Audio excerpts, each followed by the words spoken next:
welcome everyone, good morning, to the distinguished lecture series of the ELLIS unit in Stuttgart. It is my pleasure to introduce Stefanie Jegelka as our speaker today.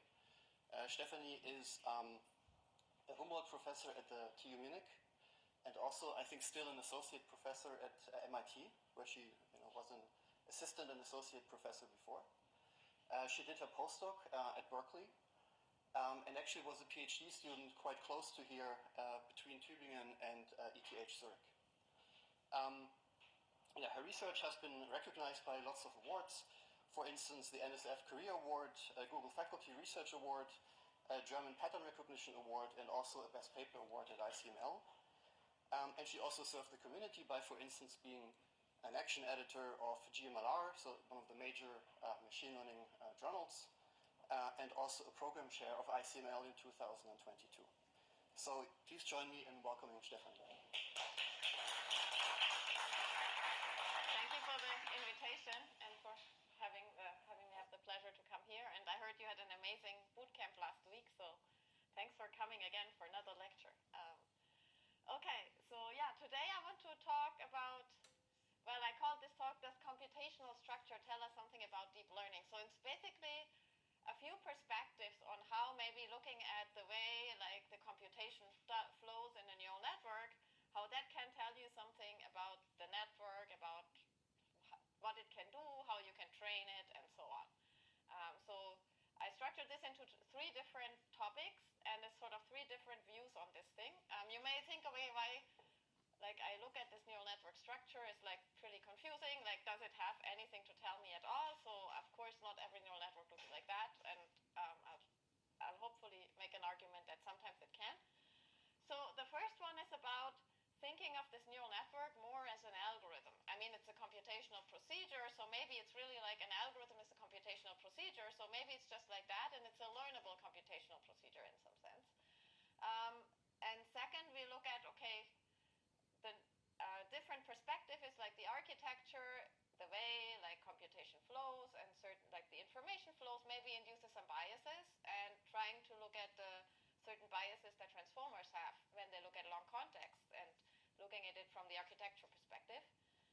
And last, the last part is more about training and optimization and the optimization landscape of neural networks, and what maybe that has to do with the structure of the neural network, maybe more from the perspective of looking at this neural network as a graph and seeing basically it has to do with the symmetries in that graph. So let's start with the algorithms, and this is it's basically work of two papers that were published recently, or one is still not yet published. And I want to use the example of, okay, really learning algorithms in this case, so not the algorithms for learning a neural network, but the neural network learning an algorithmic procedure. And that happens a lot if you think of applications of using neural networks for helping solve difficult optimization problems. So this has gained more and more interest in the past years, is that there's a lot of optimization problems that are fairly difficult, and maybe the neural networks can help us solve them, either by learning heuristics or by maybe circumventing some expensive procedures. It's a bit like you can circumvent simulations with neural procedures. Maybe you can circumvent some optimization procedures with that. But of course the question is, what can they really do? They can adapt to data, but what can they maybe actually learn about the problem? And okay, so there's a variety of problems. In a lot of cases, we use graph neural networks for this. So they will show up in my talk as well. So okay, there's many procedures, and I said there's many motivations why you may want to use learning for these algorithms. On the one hand, we have algorithms that we know that are proven, we know they work, we have analyzed them. If you're a computer scientist, you have done this probably. But on the other hand, maybe there's data, and maybe not all my instances look completely like all possible instances. So there's a distribution of instances where I usually use my optimization procedure, and maybe if I know what they look like, I can actually do better. Because some algorithms, they work differently, say if the graph is long or short or wide or dense or sparse. It depends a little bit on the structure of the problem. So if you knew what your typical instances are, maybe you can do faster, or maybe you can solve the problem even a little bit better because you can adapt to that kind of instances. So this is the idea of using neural networks or machine learning in general. I can look at sort of what my instances are. I can learn some patterns, and based on these patterns, I would maybe typically do these choices or do these certain algorithmic strategies. So you can do better, be better tailored. The other thing is maybe you can even include the representation learning, and you can describe your problem a bit more vaguely, and the neural network can figure out maybe what should be the costs on the edges, etc. So that's why this has gained a lot of interest. But there's also a little bit these pros and cons that you see here. The way I put it is like, on the one hand, we have algorithms that we know and have proven that they work. On the other hand, we have the ability to adapt to data, but usually if I let the neural network say predict the solution of the problem, there's no guarantee, right? I don't know. Like, it has learned, probably it'll work, but I don't really know. This is a hard problem. I don't know what's the optimal solution. I can't check it, so, but yeah, I don't really know. So this is sort of where this work starts, is the question, can we maybe still get a bit more of the best of both worlds? So it's useful to have algorithmic procedures that are learnable to some extent, but could we also have them in a way that we get at least some guarantees? We know that our learning methods can at least implement some optimal algorithms, or maybe we even get some certificates on the solutions they get. And so, of course, there's a bit of a difference between what an algorithm looks like, what the typical neural network looks like, maybe. But is there some way to get the best of both worlds? And, well, sort of the connection here is to maybe, or one possible connection is to think of the neural network as a learnable algorithm. So as I said, this is like a computational procedure. An algorithm is like a computational procedure. So maybe we can see how they match up in some way. And maybe that can give us an answer to this question. Like, what can a neural network do? Can it, can we get some certificates, etc.? And I asked this question here pretty generally. So I want something, a neural architecture that can address, say, a family of combinatorial optimization problems, a range, like not only one, but some kind of range of problems. Can we do this? Okay, so how we do this, I want to show you first with an example and then generalize this to a wider class. And so my example is max cut. Maybe most of you have seen this problem. So it's just basically the problem. I have a graph. I want to partition this graph into two parts, and I want to cut as many edges as possible. This is max cut. And so you can write it down as an optimization problem where the xi's, xj's, you have one for each node, and it basically +1 or -1 tells you it's in one half or the other half. That's essentially what this says, and then this objective tells you how many edges you cut. That's how this works. And this is a pretty hard problem to solve. This is NP hard. We know this, so basically if you wanted to do it exactly, you'd have to do pretty much brute force. But there's many ways you can address this problem, and one way that has become actually pretty famous and is giving you sort of the optimal approximation is doing a semi-definite relaxation, so an SDP relaxation. What's the idea behind it? So the idea is that instead of optimizing over plus and minus ones, which is hard, for each node now we have a vector instead, a unit vector, so they live on a hypersphere, and instead of basically assigning the nodes to plus and -1, we are sort of arranging them on a hypersphere. That's a bit easier, and sort of the clusters in the hypersphere essentially tell us a bit about the partition. So now we are optimizing over vectors. That's a bit higher dimensional, and it turns out to be a little bit easier because vectors also are continuous, and they're not the +-1 thing. That's a bit harder to deal with. So this corresponds to the semi-definite program where now the aij is the inner product of the vector I and the vector j. So instead of the product of the labels, I have the inner product, the vector product. And now this matrix A is this inner product matrix, so it has to be PSD because it's an inner product matrix.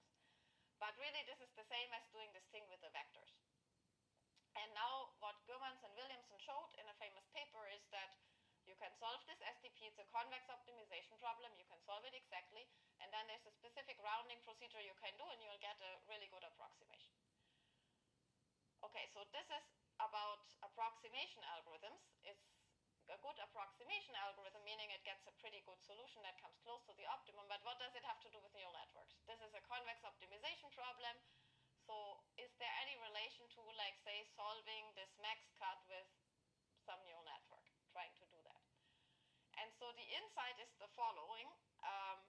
I look at this SDP, and I don't use any fancy SDP solver, but I just use gradient descent to solve it.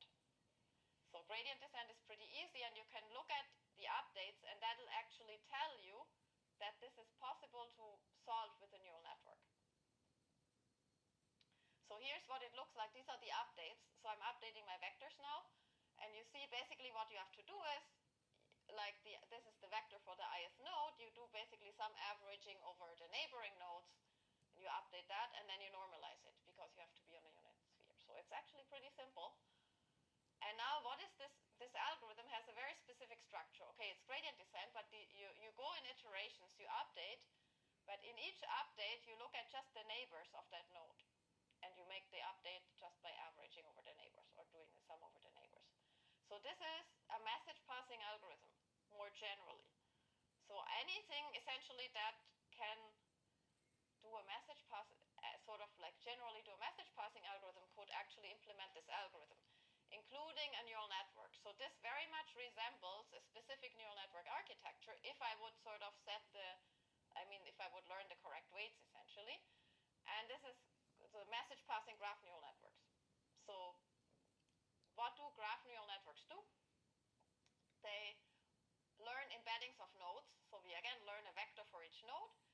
And in each layer, so each layer is sort of like an iteration. In each layer, you look at the neighboring nodes, you take the representations of the neighboring nodes, you aggregate them, and you use that to update your own representation.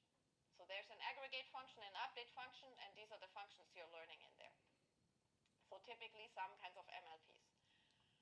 So you see the structure of this. So this is now the computational structure. It's just doing some kind of message passing. I'm collecting information from the neighbors, the vectors, and I'm doing some little computation, and I'm updating. And now this looks very close to my gradient descent, in the sense that in one I have layers, in one I have iterations, and in each iteration or layer I update something about the node, some vector for each node. And then the only thing is the update step. Okay, on the one hand, in gradient descent, I have this clear structure. In the neural network, it's learnable. So basically, my graph neural network could fairly easily implement this SDP by just learning to do essentially this aggregation, like the sum over the neighbors and the normalization in its aggregation function. And so the sum over the neighbor is typically how this collection of the neighbor information works. It's typically either like a max over the neighbors or a sum over the neighbors, and then you have some nonlinear functions. So this is very, very close to the graph neural network. That means this is an informal proof that the graph neural network can learn or can implement this algorithm. So it can actually implement an algorithm for solving this SDP, this max cut SDP. The only thing I have to still prove also is that I want all of this to be not too large, so that I can basically take not too many steps in my gradient descent and still get a decent answer, because that's going to be the number of layers in my neural network. I don't want this to be arbitrarily large. But this is sort of the idea, and then you can maybe, if you know that, okay, your target is an algorithm like this, you can like engineer your aggregation and update functions a little bit by putting maybe the nonlinearity and normalization instead of the typical ones, but pretty much that's it. So you can pretty much learn this within GNN, and the loss function would be the loss function of the SDP. So you just solve the SDP essentially via the GNN. Okay, so this was sort of for max cut. So what did I show you? I showed you, okay, this max cut you can solve with some optimal approximation algorithm, and you can see that a neural network can actually solve this. What about a more general perspective? So this was max cut. So there's this general family of so-called max CSP problems. So you can think of it basically, you have a set of predicates or clauses, and you want to satisfy as many as possible. So there's a lot of problems you can write this way, including Sudoku, including max cut. So this is sort of the generalized version of my max cut problem. And for all of these problems, it has been shown that this SDP relaxation is sort of the optimal thing to do, up to some conjectures in theoretical computer science. So this is the class of problems we're going to look at, and essentially it has the same structure. So we can use the same construction on this. And we can show that because of that, GNN can actually solve these problems. So this means with a similar kind of graph construction, now the graph looks a bit different, but it's essentially the same thing. There exists a polynomial-sized neural network that can implement a solver for these kinds of problems. So this shows that basically using the GNN is actually not such a bad idea. Its computational procedure resembles something that actually makes a lot of sense, like this gradient descent. So this is nice because this gives us sort of the optimal. So optimal approximation means these are all NP-hard problems, but you cannot get closer in general to the optimal solution than that. And so it gives you that. So you can do this with a neural network. Okay, so this is for the theory. And okay, in theory, I know I can represent such a solver. The question is, okay, now I learned this. And now, of course, I learned this. And it learns maybe something that looks a bit like gradient descent, maybe not the same exactly. So does it actually work in practice if I now would implement this? You saw the implementation I showed you on the previous slide is not that difficult. And this is what it looks like empirically. So there's a lot of bars. The two colors are just two different benchmarks.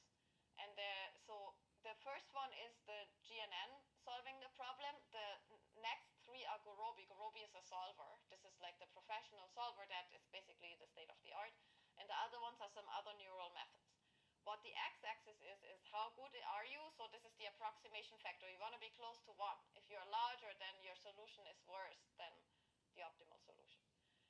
And now you see it's not doing so bad. The solver is doing a bit better. The difference is that a fair comparison to the solver would be like 0.1 seconds of the solver, which is here 5 seconds. So you give it more time, it can actually do a better job. So this GNN is pretty fast and it performs fairly well. The other nice thing is that it actually generalizes well across different graphs, which is usually an issue.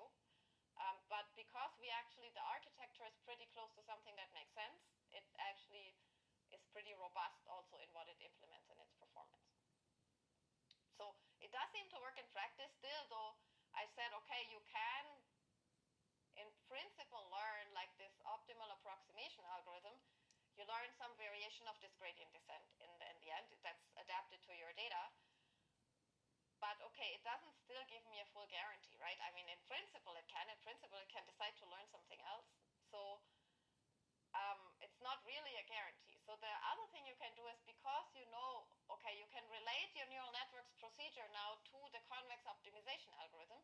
You can interpret the neural network's output as essentially a candidate solution to this convex optimization problem. And because you're doing that, you can get an optimality certificate from a duality gap. So it basically is a certificate, a value that tells you sort of an estimate of how far are you from the optimal solution.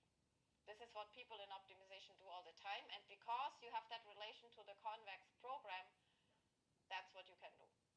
And now how good is this? And this is what this plot is essentially trying to say. It's always a bit looser than what you would get if you would actually use the SDP solver, of course, but it's pretty close. So this is basically the correlation between the certificate and the actual gap, essentially. So it's pretty good. And we can do this because we relate the algorithm and the neural network together. Okay, so this was one example, and I just want to take a step back and sort of look at this more generally. So what we did was really we said, okay, there is a class of problems. We want to solve some hard optimization problems. We want to use some learning to help us do this. And to figure out what the neural network can maybe do and to get some certificates on it, we did this alignment between a neural network computational procedure and an actual algorithm and said, okay, they resemble each other. We can interpret the neural network solution this way. This is something you can do more generally. So there's other examples where you can actually take a neural network's computation procedure. You view it essentially as an algorithm, as a template, algorithmic template, and it learns the steps in that template.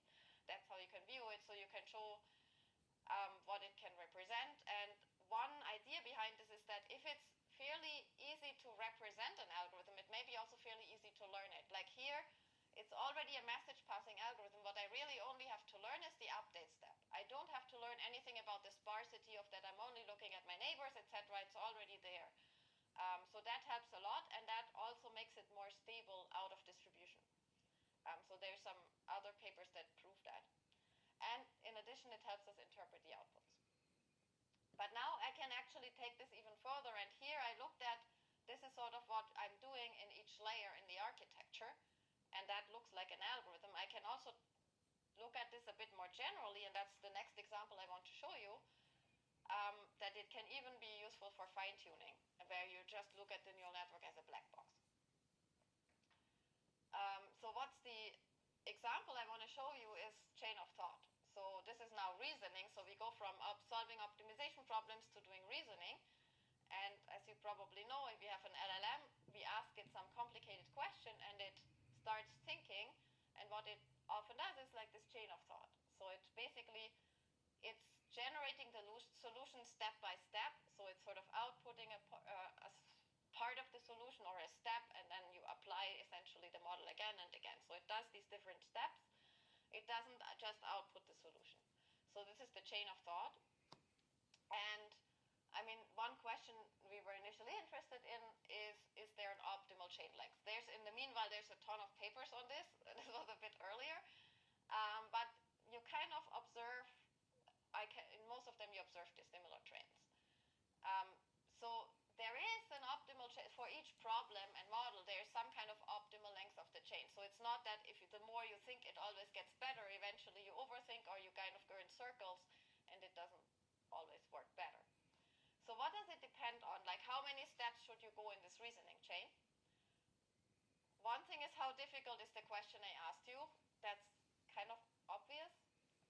And you can actually see this. This is an empirical evaluation on a simple thing like addition. So complication is like, how many numbers do I have to add? And you see that the more difficult the task becomes, so from blue to orange to green, it's more difficult, the longer is the optimal chain length. So this is performance as a function of chain length, and there's like, it looks like this inverted U, and there's sort of a maximum, and the maximum shifts to the right the harder the task is. That is, I guess, not super surprising. The other thing is, okay, so the harder the task, the more time I should maybe give my neural network. The other thing is, this optimal chain length is different for different models. So the larger your neural network is, your LLM is, the shorter the chain can be. Why is that? Because, okay, now I can think of this again as an algorithm, maybe. Like the algorithm is just do one step after the other, and each step is, like in my chain, is a learnable step. And now a more powerful model can do more in that one step that it's learning, like the one step in my reasoning chain. So a model that can do more in one step needs fewer steps. That's the rationality behind it. So different models have now a different complexity in like how a different optimal length in the chain pattern. So why should that matter? Well, it matters maybe when you train the models. How do we train these models? There's some options. One of these options is to do so-called supervised fine-tuning. So we have our LLM, our pre-trained LLM, and we want to teach it reasoning. So we give it chains, basically reasoning chains, these traces, and basically it learns to imitate them. And now the thing is, if now a model gets the chains from a different model that has a different power, maybe that different model can do much more in fewer steps, or it has to take many more steps. So it's kind of not optimal for your actual model.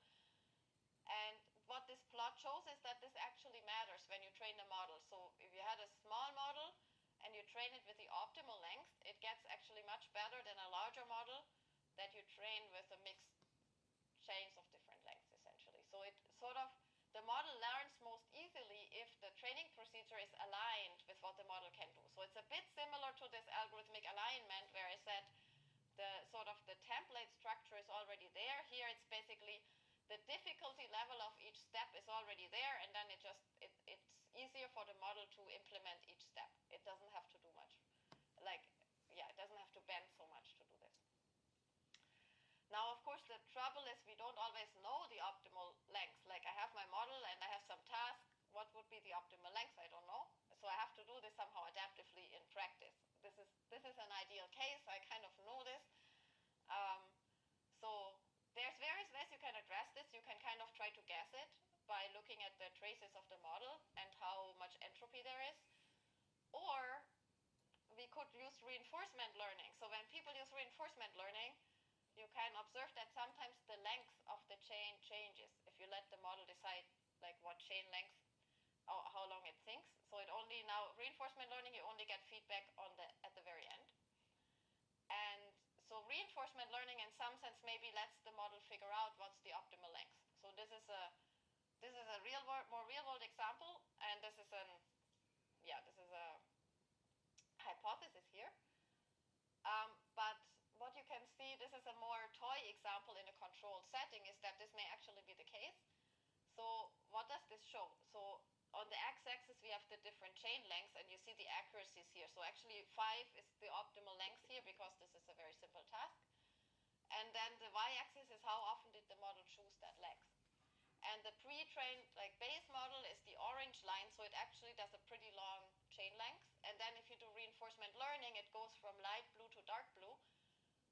That the frequency of changes, and it prefers the earlier ones, so it prefers shorter change, and which is in this case the optimal. So reinforcement learning, it learns what's the most successful strategy, and that's what it applies here. Okay, so this was a little bit on computational structure and looking at the neural network really as an algorithm. And now I want to switch gears a little bit, and I want to look at a very different problem. And this is biases in neural networks. So biases that we may have and that may actually come from the architecture. And the one example I want to show you here is so-called position bias. So we'll again look at LLMs.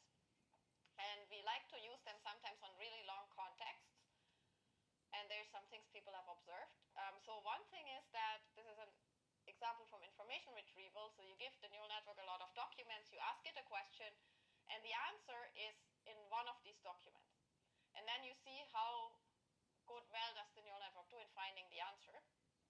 And this is not permutation invariant, so it depends on the position of that answer document in your set of documents. It should be, right? It's the same information, it just permuted, but it's not. And if the document is in the beginning, it finds the thing more easily. If the document is in the end, it finds the answer more easily, and in between there's that lost in the middle phenomenon. And you observe this also in other tasks like ranking. So you have a long context, you ask the neural network, is this better or this? And whatever comes first is basically the better thing. So it's actually not independent of the order of the things. And this also, vision language models also have this bias that depending on, this is a study where they had a black background and they just put an image, say, of a dog somewhere, and depending on where that is positioned, the neural network recognizes it better or worse. So there is a certain bias on certain positions in the context that the neural network sort of pays more attention to these positions, or they somehow influence the answer more. And this has been known as this lost in the middle effect and several other things. So there's a lot of empirical studies on this, and the question is, where does it come from? Why does my neural network have the focus sort of in the beginning or the end? So, okay, maybe hypothesis, it could come from various things. It could come from the data. Maybe in my training data there's some bias and it just learns that, some correlation. Or maybe it's the model itself, that there's something in the architecture that causes this. Or maybe it's the position encodings. These are transformers. So to give actually the input structure to the neural network, we give it position encodings on the tokens. And that, of course, it tells us about the position, so it's possibly related to this effect. So let's look into these things a little bit. Let's start with the data. And so what we'll do is we'll do a control study. Really we'll control the data, and we give the neural network data that has no bias. And so how do we do this? We do a toy task. So we basically make XY pairs. And then we have a query X. And the query X appears somewhere in the context. So this means it's just a lookup task. The neural network really just has to look at the context and look up that thing. And it's not, the data is not biased. That means with equal probability, the target X will appear like in any position. So it's a very simple task. Now at test time, what we'll do is we'll confuse the model. So now the matching X appears in two positions. So there's my query X, and that appears twice with different Y's. So whatever, there's the Y number 1 and Y number 10. And now I can see, does the neural network now return Y number 1 or Y number 10? So which of the two does it choose?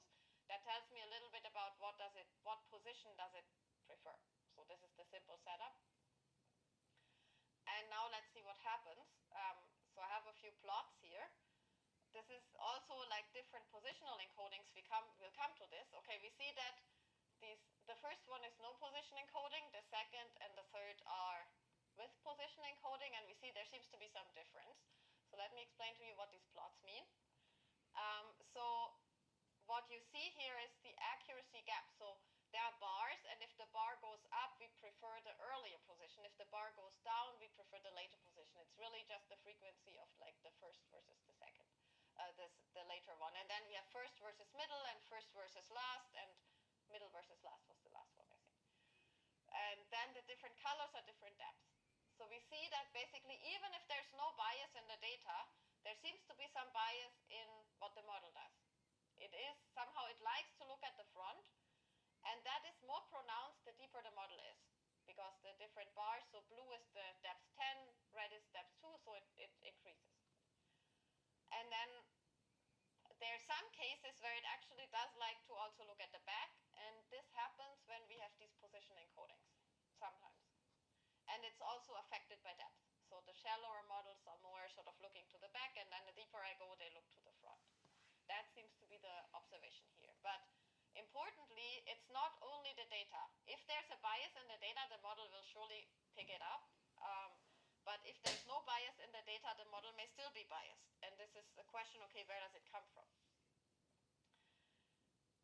So let's look at the transformer. So here's the picture of the transformer. Where would it come from? So most of the processing in a transformer is parallel processing. And there's only a few places where this could maybe happen. So one is in the attention, because that's where the tokens interact, and maybe then some tokens somehow get more attention than the others for some reason. And the other one is maybe the position encodings, as I said, because that's obviously related to the position. And then maybe we want to do this in a multi-layer analysis, so not just look at one attention layer and like look at the whatever, who looks at what, but because we see this is a function of depth, so maybe we want to look at this more as like a real network in depth. Okay, and so here what we'll do is we look at the neural network as a graph. So not as an algorithm, but as a graph. And here's my attention as a sort of a graph. So I have my tokens in, my tokens out, and in between I have the attention, like the flow of information essentially. And what we have here is a causal mask. So basically I can always only look back. That's a typical thing that we do in these autoregressive transformers. So this is the graph of the attention for the causal mask, and now I just draw the same graph a little bit differently. So basically the different layers would now correspond on the right-hand side to different numbers of steps. So the right-hand side graph is basically the same information as the left. It's basically if there is if say R can look at how in the attention, then there's an edge from how to R, and so on. And then two layers would basically be two hops in this, and so on. And so what you can see is there are now paths from between the tokens, and this is not completely uniform. So for instance, from the word how, there are paths to every other token. From the word you, there's not paths to every other token. And now if you think of this as sort of the flow of information or the intensity of information related to how many paths I have from one token to the other, that's essentially the story. So the idea is that that's basically what it is like all the formulas in one picture is this graph. So I look at the flow of information and I look at the number of paths I have. And the deeper the network is, the more steps I'm allowed to go. And you see, the more steps you're allowed to go, the more paths there are, say, from the word how to the word doing or so. And in particular, like the word how is connected to everyone, the others are not connected to everyone. So this is so-called center node. So this one sort of has the most influence. And this is the main idea. And this is also related to when you see over-squashing or influence spread in graphs, like in networks, etc. It's all sort of that kind of thing. So now we can just try to formalize that and then relate it to our observations and see if it matches up. So to formalize this, we'll now formalize the attention. So this is just attention in formulas. You have the attention map A, and then x is A times the value vectors. You have probably seen this. And now if I look at this multi-layer, I can write it as this matrix product here, what you see at the bottom.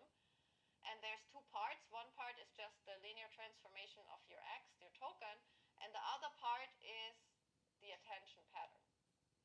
And the attention pattern, because this is normalized, you could basically look at this as also a probability. The probability that token I will choose token J as its context. So this is basically the influence token J has on token I in the attention map, because this is normalized for each I.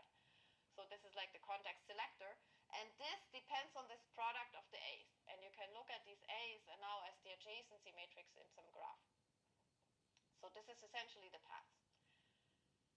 Okay, so but we'll now look at these context selectors, these probabilities, as basically the contribution of token J to token I, and now we look at these and quantify them. And so this is what you get. So the first thing is that T is steps. So as steps goes to infinity, I get more and more paths. Basically, the probability that any token chooses the first one takes over. So it's pretty much all like going, attention is all going to the first token. And this is increasing with steps. And now the second equation here shows you like that this is going exponentially. So this is the probability that token I chooses some other token J. So what's the influence of some other token J, not token 1? And that decays exponentially. So epsilon here is something that's smaller than 1 over number of tokens. So this is always smaller than 1. And then you have to the power T.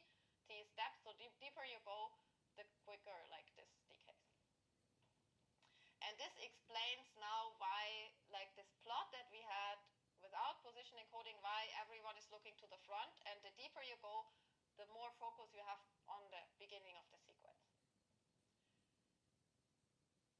All right, and you can generalize this. So this was for the causal mask. You can imagine you can do this for other attention masks too. You can just basically build the graph, and it looks pretty much like this, a bit more complicated, but it's similar thing. So now let's look at what happens with if you put position encodings into the picture. So far I said I have just the attention mask, and it seems the attention mask does have some influence. What about the positional encodings? They did seem to have some influence because the plots look different. Can we somehow now look at the interaction of these two, right? So here's one example of a position encoding. There's many. They kind of have a similar idea usually. The idea is that if two tokens are close to each other, they should somehow focus more on each other, and the tokens that are far away are maybe not so relevant. So this is modifying the attention mask by adding essentially some matrix D, where D is just the distance between token I and J, the position distance, times some M. M basically tells you how much you want to take this into account. And so it changes now basically the weight of these edges in the graph. And the other one we looked at, I don't have a slide, is rotational positional encodings, which do a similar thing. So you rotate the vectors, the token embeddings, in a way that two that are close to each other are rotated only by a small angle difference. So their inner product is still large, but some that are farther away, sort of you're rotating them further apart, so the inner product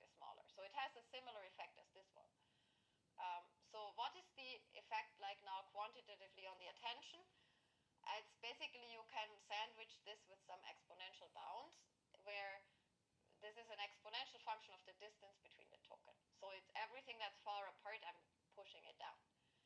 And so this already maybe tells us where this is going. Now this is for one layer, and now let's do this multi-layer and combine it with our attention mask result. And yeah, so it's also a difference between the two different masks. So the rotary positional encodings usually have a bit of a smaller effect because the theta is usually small and the m is larger. So this is what it looks like in formulas. It looks maybe a little bit complicated. So basically the first part relates to the path and the second part relates to the position encodings. But it's the same thing. How likely is it that token j influences token I, or how strong is that influence? And let me maybe show you better this plot. So what does this plot show? The x-axis is the distance between the tokens. So if I look at token I, it's basically how far to the front do I look. So larger is like further to the front. And then there's a peak. So the peak is the peak of the attention. So this is now the attention intensity that I'm plotting here as a function of the token distance. And the maximum is where that x star is. So the maximum is affected by two things, t and m. T is the depth. So if the network goes deeper, t is larger, so it shifts to the right. So if the network goes deeper, we look more to the front. So we look at the longer distance, and longer distance means further to the front because we can only look at the front. Then there's m, and m, as m grows larger, this x goes smaller, so we look at a shorter distance, we look right behind us essentially. So it's the end. So you see that trade-off between looking to the front and looking to the end, and like as depth grows, you look more to the front, etc. So this quantifies things. And so this explains, though, the two peaks that we may have. Okay. So yeah, this is basically what it shows. And it looks fairly similar for the different masks with some modifications on the parameters. So now we can look back at our empirical results and compare this. Like now we have built some theory, does it still like hold up to the empirical results? So we saw, okay, as the depth grows, the model should be looking more to the front. That seems to be what they are doing. So with masks, we may also be looking to the back, and then it depends on how strong the parameter of that with the position encoding. Depends on the parameter of that position encoding. I don't have that plot, but you see that the shallower networks do look to the back. That's the ones that are going down. And then there are differences between the different masks because of the strength of their parameters as well. So the decay mask has a stronger bias towards recency than this rotary PEs. But pretty much they do reflect sort of what our theoretical analysis indicated. And that is very nice because that can maybe tell us, we understand a bit better now where this is coming from. So maybe that also helps us think about how we could mitigate this. If we say, okay, is this really just because of the connectivity of this graph, we could maybe try to change that graph structure a bit. Or we change, I guess mostly the graph structure, like the interaction between the positional encodings. So we try to maybe make this decay a bit like slower, or the focus shift a bit slower. Here's another open question. So far our analysis did not include the skip connections that you have in transformers as well. And if you introduce them empirically, it seems in many cases they intensify the effects, but not always. So the residual connections do have some impact, which I show here. So basically the green bars are with the residual connections and the other bars are without, and you see sometimes it intensifies it, but not always. So there's another interesting interactions in the dynamics here that is not yet in the analysis. There's other architectural components like layer norms. Normalization affects this as well. And this is, for instance, the case, we had some other work analyzing this for the collapse in transformers. So sometimes the tokens collapse. It's kind of similar to this, where it mitigates it a bit, but only a bit, so that they live sort of in a cone. And whether that is enough to change the effect of like always focusing on the front, I'm not sure, but we didn't study that yet. interesting questions coming up in other architectural components and how they may affect these kinds of dynamics that happen inside the network. Okay, so we saw the neural network structure may also have an effect on like biases that the neural network has at inference that are maybe wanted, maybe unwanted, but it's good to be aware of them. It also then affects maybe how the neural network interacts with the data and what correlations. It does learn correlations in the data as well, but it can capture. Oh yeah, okay. So it does learn that as well. But the architecture has this effect. So we saw, okay, we could look at the neural network as an algorithm. We could look at it as this graph where like the dynamics of sort of influence propagation in this graph go. And in the last part of this talk, I want to look at optimization in neural networks and looking at the neural network graph, but from the perspective of symmetries. So not from the perspective of information flow.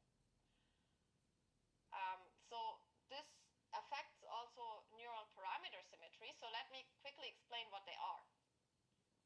So it's basically the idea that I have a neural network, and these are usually like they're overparameterized and whatnot, and I can do transformations to the weights of this neural network that do not at all change the function that this neural network implements. So I change the weights, the weight matrices look completely different, but they're still the same function.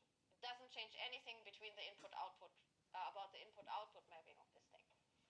And so here's an example of a two-layer, like fully connected network. So you have two weight matrices here. And one thing is you have scale invariance if you have, say, a ReLU activation function. So this means I can scale up one weight matrix, I scale down the other one, and because the ReLU is homogeneous, that means it's behaving essentially linear, this alpha cancels out. So I can do this rescaling, and it's still the same neural network. Then nothing has changed about the input-output mapping. The other thing I can do is permutations. And this corresponds essentially, if you look at this MLP, it corresponds to swapping neurons around in the neural network. Or equivalently swapping rows and columns in your weight matrices. So of course you see immediately this is the same thing, you just drew it differently, right? You just rearranged the nodes in your drawing. But I mean, from the perspective of this is a matrix, it looks like a different matrix because you swap the columns and rows, right?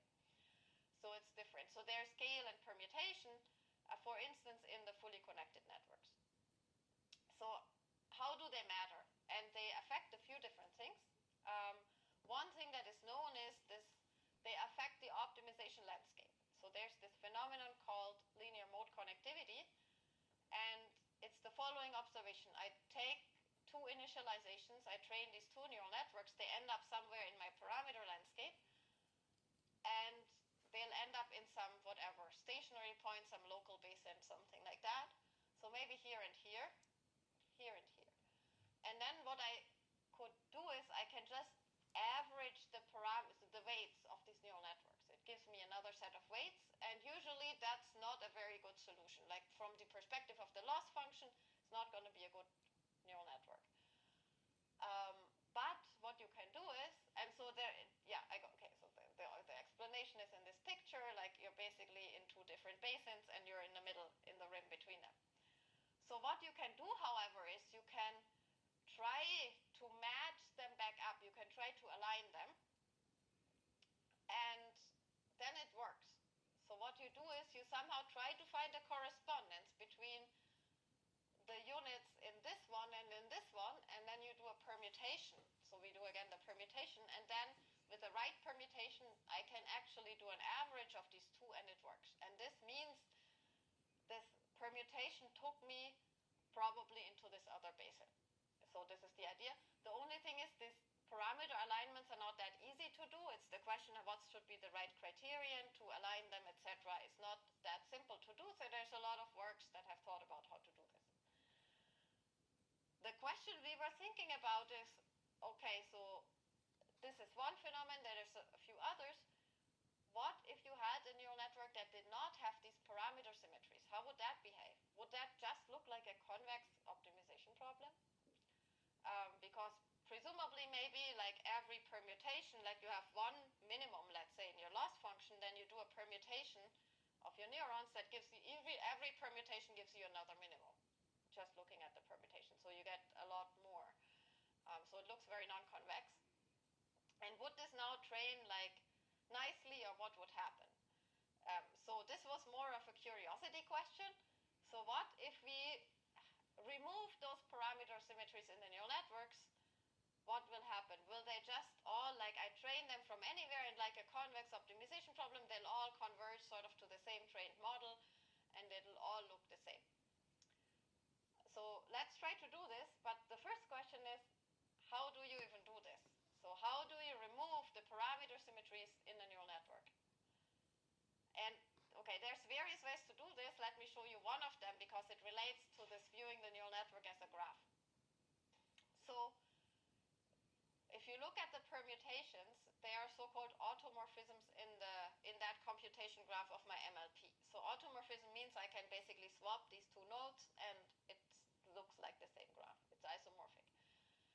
And so what we can, from this viewpoint, what we can do is we can try to remove those. So we change the graph in a way that it doesn't have these symmetries in the graph anymore by just looking at these symmetries.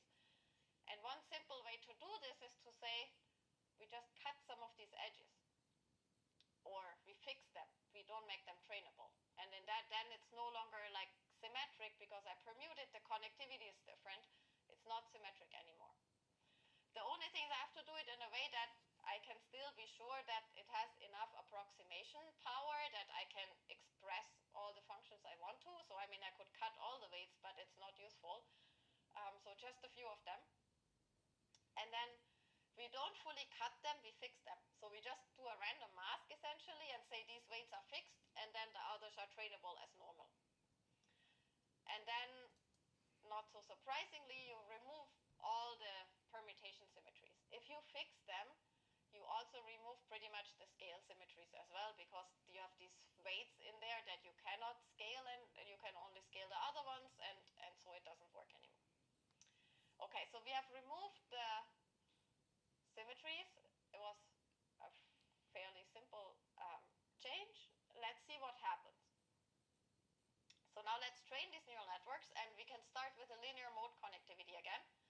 So again, what we do is we have two different initializations. We train from these initializations, and we look where we end up, and we average this.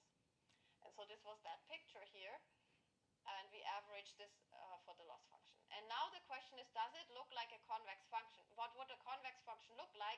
It's midpoint convexity, so I take my two weights and I take the middle, and it should be at least below like the linear function between the two, or somewhere like the average loss of the two endpoints, something like that. And so here's the plot for this. So what the x-axis shows is basically the alpha going from one model to the other. This is just like 0 is one model and 1 is the other. And then the y is the loss. And the blue line is the standard neural network. So the standard MLP, and you see you get this bump, so the typical bump you would get. And then I have a few other methods in here. So the black one is the git rebasing. That's basically the alignment when you do the permutation of the neurons. And then the green one is the asymmetric one. And you see the asymmetric one is flat. So it seems like once you remove those symmetries, it seems to be converging into, well, some basin where at least like they're connected in some way, in that the loss function is low on the line between them. So this is interesting. This is, of course, MLP or an MNIST is maybe not the most realistic example, but you can do this for other architectures as well. So for CNNs or ResNets, I think we did it, and for GNNs, and it looks similar. Like, so it's the same qualitatively, the same plot. So there's actually better even than the git rebasing. So it does seem to interestingly look a bit more convex. And you can do other examples of this. So here's another one in a similar spirit. So here we don't average between two independently trained models. We average between the starting and the end point of training. Again, if this was a convex loss function, we would also get sort of that you're going down with your gradient descent. It should look sort of monotonically going down. If you this is for a ResNet, the standard model, like it's not going down. You're going over some bump. I mean, the thing is also gradient descent may not actually going exactly this path. It may be wiggling around a little bit, but yeah, this if you go the path, you have these bumps in there. So it doesn't look convex. If you do the symmetric one or the asymmetric ones, it does look a lot more convex in its behavior, right? It's interesting. So yeah, so they do seem to somehow behave more convex. Does this mean this is a completely convex function?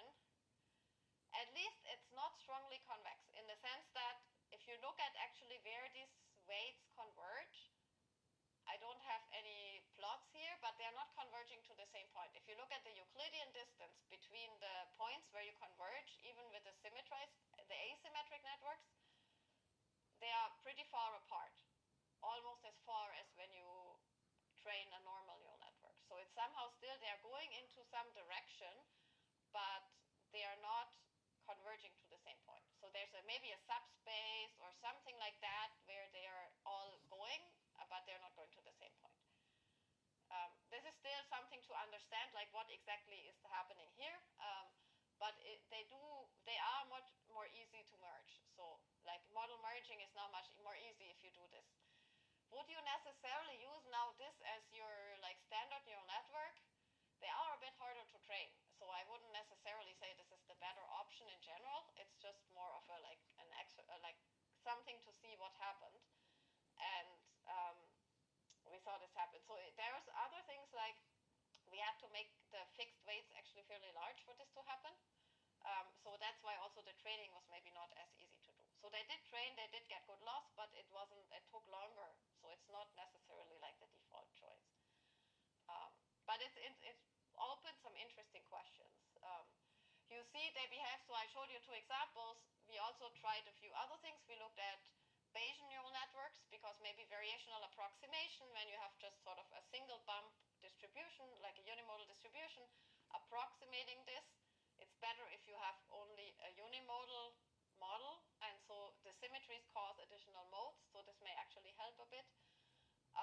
Or doing meta networks where like you're using neural networks on neural networks, so these are easier to predict for the meta networks because they don't have the symmetries. So there's a few interesting things one can do with this. All right, so I think I'm at the end of the hour, so I want to end my talk here. Just to summarize, I showed you three different perspectives on when we look at the neural network architecture, can it tell us maybe about the neural network behavior, the training, and the generalization properties also. So the first one was looking at the algorithmic structure, looking at this as a learnable algorithm to basically look at, okay, what can the neural network maybe learn easily, and whatever it can learn easily, maybe it'll be more stable also out of distribution for these kinds of tasks. As I said, there's more work you can do, but it helps you understand what the solution is to maybe get guarantees on it and so on. The second one was to look at it as a graph and look at it sort of as a dynamical system. So it's essentially also like a discrete dynamical system, and looking at the propagation of information in this system, in this graph. And lastly, we can look at the symmetries. And of course, there may be many other phenomena or biases or other things, behaviors we can understand by looking at the structure of the neural network in various ways. So this I leave you open. There's many more questions. Of course, I mentioned along the way open questions on these, and the big blue question, maybe there's other problems where we can use these kinds of perspectives. So thanks again for listening, and I'm open to questions.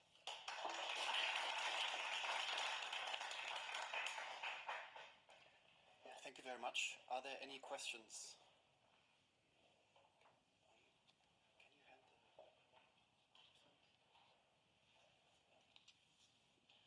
Thank you for the talk. I have a question regarding the transformers, like the second idea you talked about, and basically wondering which kind of model did you use, and when you removed the residual connections and the layers, did you physically remove them after training the model, or did you train models without residual connections? And what's with the position bias? Exactly, yeah.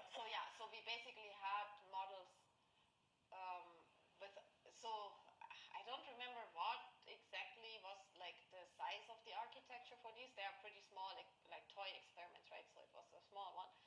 So yeah, then we trained it without residual connections and with residual connections, yes. In that plot that I showed with the residual versus without. Yes, so this was not a big LLM, of course, like the toy task I showed you. But you do see there's a lot of other papers that look at this empirically. I cited some of them in the beginning in like more realistic settings, like on actual language tasks, etc., and studying in more detail like when this happens. But these are kind of the trends that people see. Okay. If that was the question. Yeah, so this one, I have to look in the back in the paper what was the exact, like how many layers, etc. But it was pretty simple. So yeah, I will also look at the paper. Thank you. Thank you, and Stefanie, that was really a fascinating talk. Thank you. I also wanted to ask about the transformer. So I think from cognitive science, it's known that humans are also biased towards the first few things we hear and the last things. That's true, and yeah. we forget the middle. And the boundary seems, the start and the end, just seems like naturally kind of more salient. So am I correct that this matches human biases? I think so. Like at least I know when you like learn like to write or so, they say okay, like whatever you write in the beginning of the paragraph in the end, that's the important thing, right? That's you put the important stuff there. So yeah. So human neural networks have it, or human learning has a bias. Yeah. I wanted to ask. To me, it seemed like almost like a startup transient and an end transient. I'm naive. I don't work on transformers, but could you almost make it a ring, or in the same way that we do Fourier transforms, we assume there's a repetition. Could you almost like feed the text back into itself and break this edge, almost like. You know what I'm saying? So that there's not a linear order, but connect them so that they're in a circle. Like I'm just reading a continual path. So you're reading it again. You're reading again and again and again. It's like reading the same book from to back over and over and over and over. But could that somehow try to force the network to give equal attention to everything, like removing this boundary that's artificially causing too much attention? So that's an interesting thought. I mean, usually, like when you train them, it's because you're generating this, so you cannot look at the future. But could you just, repeat it, try or something, right? So this would essentially change a bit, like would be maybe similar to changing the attention patterns, because now the middle is in the beginning is now in the middle, but then the end gets like again the focus, but the middle is still maybe it's like not in about 2/3 or something. Right. But yeah, there is some work in trying to fix this, and what they do is they do a fully connected attention in between. So let's say they say, okay, I have these documents, and I know the actual document order doesn't matter, so I can basically they divided. I think I have to remember what exactly they divided the documents and sort of between documents and within documents. And one of them they did causal attention, and the other one they did full attention, meaning I have the full attention patterns. And if you do the full attention patterns, you don't get this bias because everyone looks at everyone and it doesn't matter. So I think between documents they were doing full. So at least still there's like a lot more flow of information in between. And then within a document they maybe still have that. And that helped. So there's a bit in that direction. Then it wouldn't matter what order you put the documents. Maybe I found the right source sooner or later. That doesn't matter. But still, maybe the start or the end of the document. Maybe there really is more information there. Cool. Would anyone like the microphone? Here, could you hand this back to her?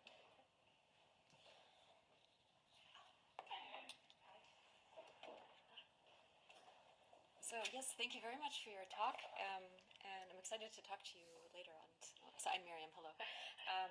Yes, so also to follow up on Catherine's question, I was also thinking that like the beginning and the end of some kind of data stream is essentially a break in symmetry of that data, and that somehow all of these architectures could be picking up on these breaks in symmetry inherently, not only in like the statistics of the data, but in literally the way that you feed in the data to the system. And so we're actually looking at this kind of problem of data ordering and its effect on learning in other architectures, so like in self-learning architectures. I was wondering then if you would also be interested to explore the effect of data ordering and the analysis that you did.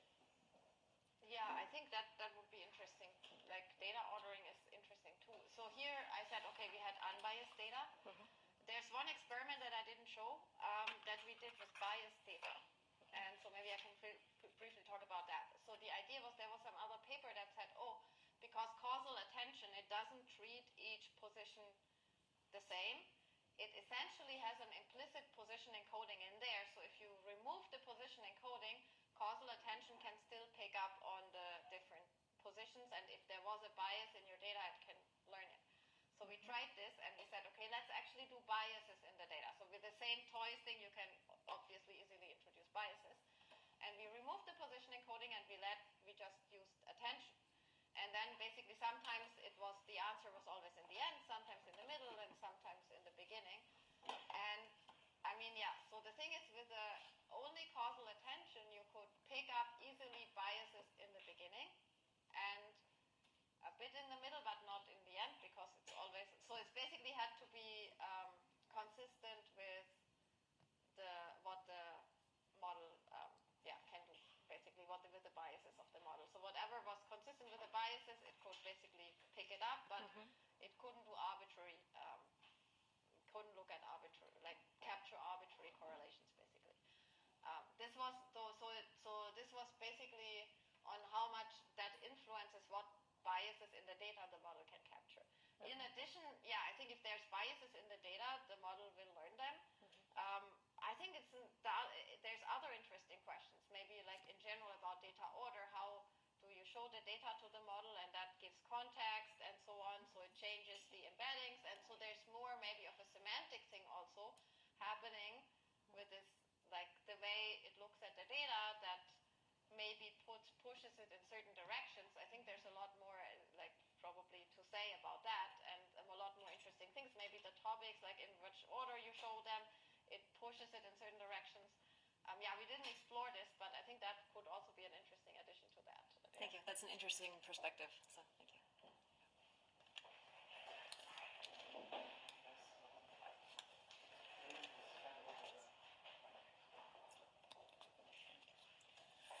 Yeah, thank you for the interesting talk. I had a question about the length of the optimal chain of thought that you mentioned. And in there you said that you could do reinforcement learning to find the optimal one. But can you apply it on each task? So each time you want to solve a task, you have to do the reinforcement learning to find the optimal solution and then do the chain of thought. Yeah. So this was basically if, say, you have a set of tasks where the optimal length is roughly the same, and then you train it with RL, and RL will kind of learn that. So basically RL, I would view it as like reinforcing like a successful strategy, and that would be like a very successful strategy, so it would reinforce it. If you're in your training set, you had tasks where the difficulty varies a lot, I think that would be harder, because then your network would have to look at the task and recognize this is the optimal length, and then go accordingly. And so the toy task I had, it was always the same. I'm not sure. Maybe it can do it to some extent, but that's a little bit harder, yeah. So like actually having it fully adapted to the task. We tried something else. So we tried also to infer it from the model's behavior. So if you let the model output like different chains, and you look maybe thinking that, okay, the optimal chain length will have the least variation in its answers, and then the chains where it's like not doing so well, it's very uncertain, it's outputting a lot of different things. So you could like use that maybe as an indicator. So there's other ways you could maybe infer it. Yeah, so the adaptation, like definitely when there's like a fixed length, you could do it maybe over different training. I guess, okay, if the similar tasks always have a similar length, like you have groups of tasks, I would think it can still do it. If it's very varied and there's like a completely new task, I'm not sure. Like it doesn't know it automatically, right? This is the same thing that I said. You don't know a priori. Here's a task, here's a network. How long should it go? It's hard to say. Yeah. And a follow-up on that. So do you think this same approach would also apply to agentic approaches, like when they take iterations, like how many iterations does it take to solve the task? Or how many agent interactions or so? Yes. Probably. We haven't tried it. I would guess it also depends on the strength of the agents, and on the other hand, there's the communication, right? And if, like, say there's one guy doing something and you get feedback, and okay, it depends. It's a bit of a different dependence, I think, because you have the multiple specialists, and now it's not that one guy can just take over and do it by themselves, so like no interaction. So it's, or maybe they can, that's your very powerful model, and so maybe there you could do it this way. You could probably build some hypothesis and theory in that way around agents as well, but I'd have to think about it a bit more to make sure it actually makes sense. Yeah. Thank you. I think you can do something like that. Hi, I had two questions. The first one was, how do we leverage this bias that we see in the positions? So I'm guessing it has like implications on curriculum learning and stuff like that, in context curriculum learning and all that. So yeah. So for in context, it would definitely, you know where to put the important information.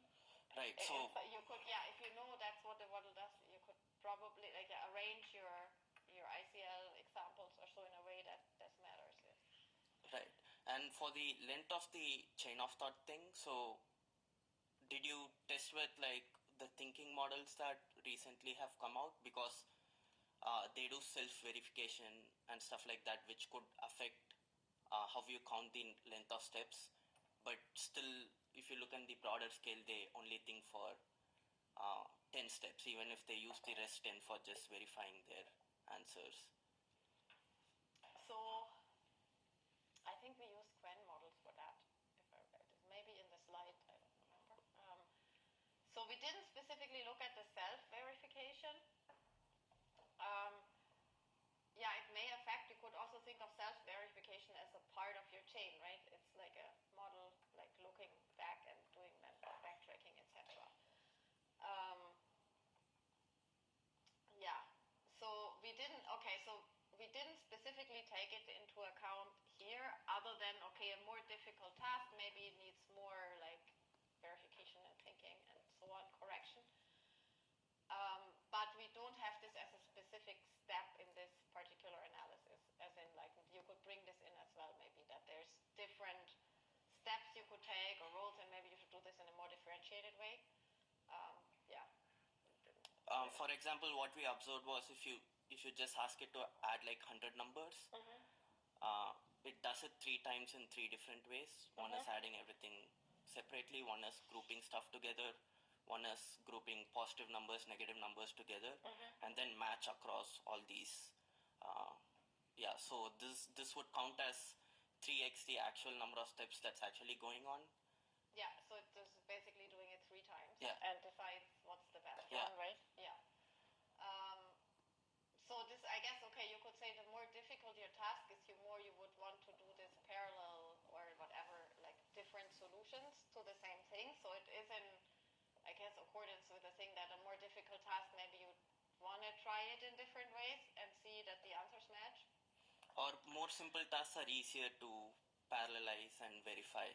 There could be more solutions to a simple task that you could try out than a complex task.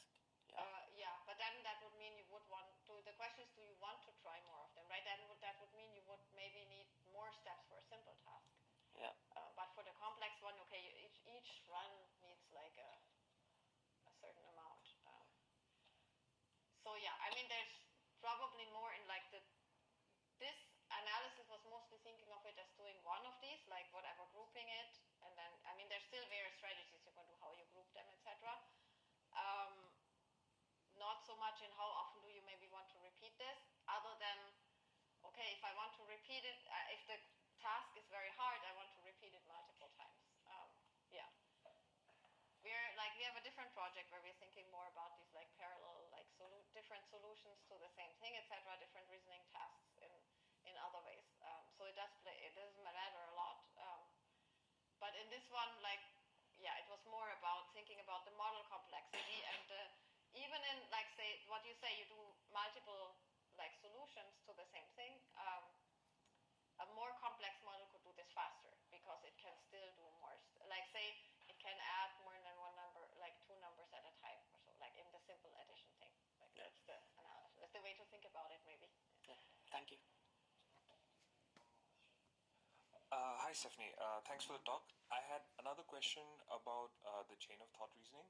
So, kind of, maybe the question is ill-formed, but my question was, why should there even be an optimal chain length? And kind of, I was thinking about like the parallel with like the growth of depth in neural networks and how, okay, initially we thought, hey, we need more depth for more representation, but more depth was difficult to train. But then someone also like invented resnets, residual connection. So also perhaps a little bit, is there a residual connection for your chain of thought as well? And yeah, the original question, why should there even be an optimal chain? You could just forward the right answer. Okay.